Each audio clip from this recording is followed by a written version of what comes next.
Okay. which is, how does Zen consider questions of morality, right and wrong? Uh-huh. Yeah. Uh-huh. Yeah, because we hear stories about all the crazy Zen monks sometimes, so I'm sure about Yeah.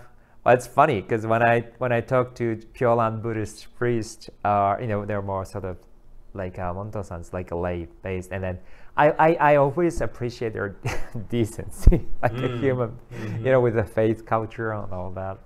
Yeah, to be honest, like I always wondered why can't Zen monks can be a little bit more decent human beings. When I encounter that moral questions, Yes. right? Yeah. Because we can go a little bit nutty sometimes. It's the unbiasedness, I think, especially regarding righteousness. Right. Right? Because I'm sure you've heard of the expression, if there's a Buddha, kill the Buddha. Right.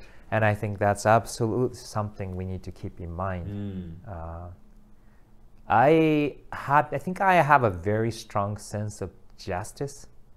Maybe I mentioned this to you, like when I have this lack of power balance, there's the vulnerable people, there's the powerful people, and it's all relative. It can switch always. Sure. And then my relative view, my dualistic view says, okay, here's the person who needs to be protected, who needs advocate, so I tend to fight.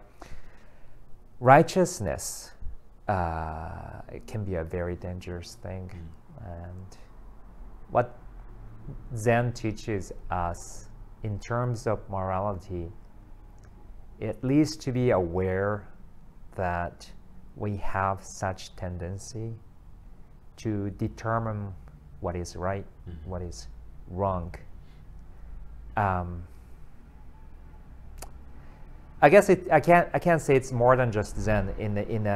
When you look at the history, the Buddhism, especially Zen, has this patriarchal culture, and it was introduced to the West. Now we recognize all the historical women teachers and contemporary teachers. What is the morality of Zen?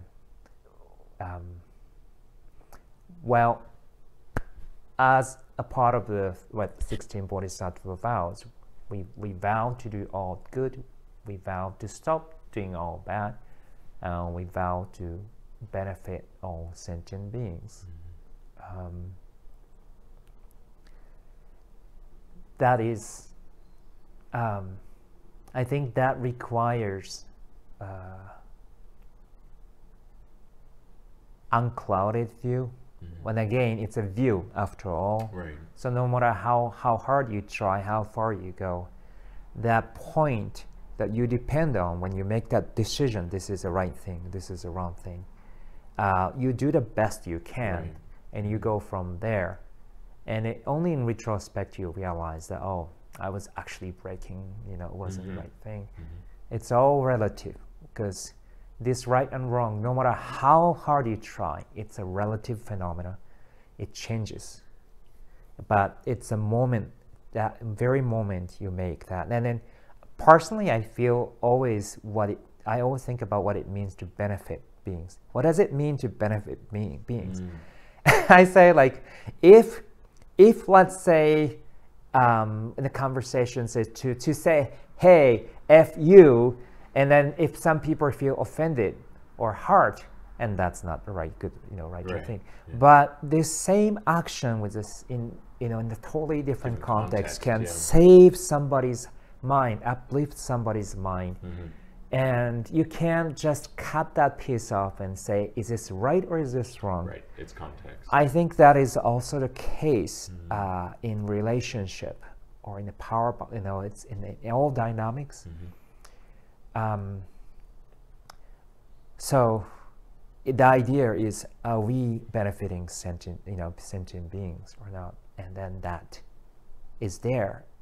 We don't surrender that still relative, that moment of discretion to something else. Right. Yeah, that's all I can say. Yeah. Okay.